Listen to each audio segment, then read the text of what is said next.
Le pamplemousse. Un dopant judiciaire, l'affaire 16 révèle comment un fruit banal est devenu l'épicentre d'une stratégie de défense controversée dans le dopage cycliste. L'année écoulée a vu le procès de Bernard XVI, figure notoire du milieu, basculer dans le surréalisme lorsqu'une prescription de pamplemousse a été brandie comme élément central de sa défense.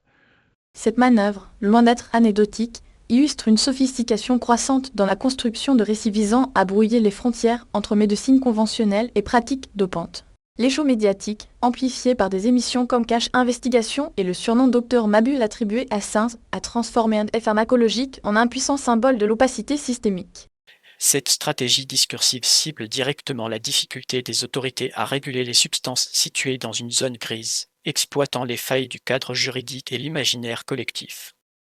À l'émergence d'une narration toxique, le pamplemousse est passé du statut d'attraction médicamenteuse connue à celui d'outil rhétorique dans l'arsenal des défenseurs de pratiques limites. Historiquement, l'effet du pamplemousse sur le métabolisme de certains médicaments est un fait scientifique établi, capable d'amplifier ou de prolonger l'action de principes actifs.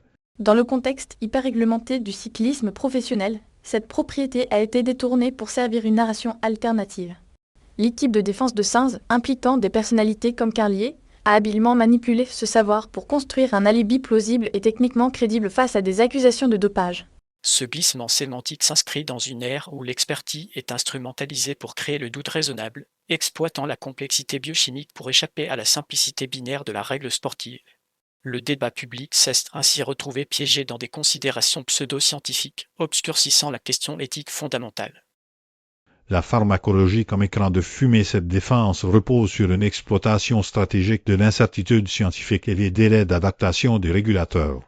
Le mécanisme sous-jacent est une forme de long fait appliquée à la pharmacologie, en invoquant une interaction alimentaire légale mais puissante.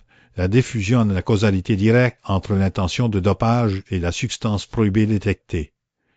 Cela place les organismes de contrôle, comme la FLD, dans une position intenable, obligés de prouver l'intentionnalité malgré une explication biochimique alternative plausible.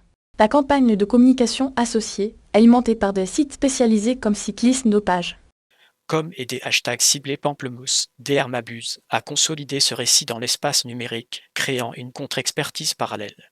Cette stratégie révèle une vulnérabilité majeure des politiques antidopage, leur incapacité à suivre le rythme des innovations dans la justification des pratiques, où la défense ne nie plus les faits mais en réinterprète radicalement le contexte et la cause. Un préjudiciable précédent stratégique, l'affaire crée un précédent dangereux en légitimant la complexité biochimique comme moyen de contournement éthique et juridique.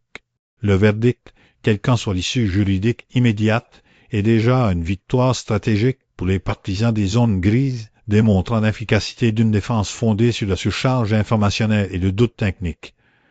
à court terme, cela risque d'inciter à l'emploi de protocoles encore plus obscurs, intégrant des substances ou des aliments modulateurs pour brouiller les pistes analytiques. La projection à moyen terme indique une course à l'armement entre les régulateurs, qui devront investir dans une pharmacovigilance proactive et une forensique narrative, et des acteurs mal intentionnés. La prochaine étape stratégique pour les institutions sportives doit être le développement d'un cadre réglementaire qui criminalise non seulement la substance, mais aussi la stratégie délibérée de manipulation pharmacologique et de désinformation, afin de rendre caduque la défense du pamplemousse et de ses futurs avatars.